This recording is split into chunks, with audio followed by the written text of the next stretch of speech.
চোর কখন চোর জানে না। একদিকে কয়লা চোর, একদিকে বালি চোর, একদিকে পঞ্চায়েত চোর, চাকরি চোর, চুরি ছাড়া কোনো গল্প নাই, কোনো গল্প না চুরি ছাড়া। কোথায় চুরি হবে তার কোনো কথা না, চাকরি কোথায় কোনো আলোচনা না, বার্ধক্য বিধবা কিভাবে দেওয়া কোনো আলোচনা না।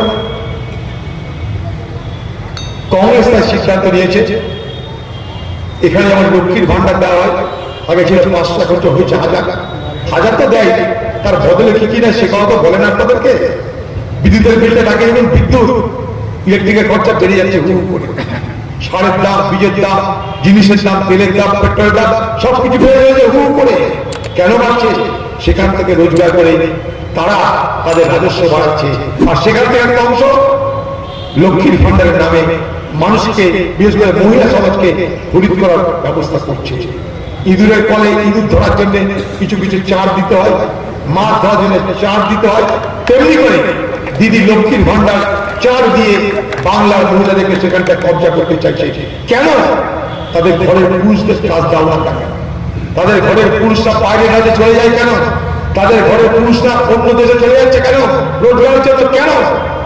আমি জানি করোনা যখন হয়েছিল, সব যখন বন্ধ হয়ে গেছিল, সেই করোনাটা যখন কারফিউ চলছিল, সেই কারফিউ অবস্থায় আমি দিল্লিতে আটকে গেছিলাম, আসতে পারিনি।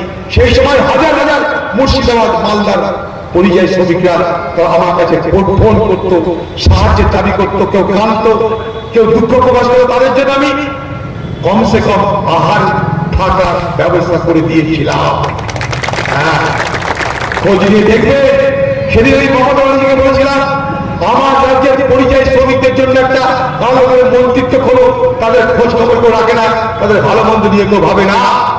সবই যদি ভালো থাকতো আজকে পশ্চিমবঙ্গ ভারতবর্ষের মুর্শিদাবাদ, মালদা ভারতবর্ষের সব থেকে বেশি পরিযায়ী শ্রমিক সরবরাহকারী জেলা হতো না।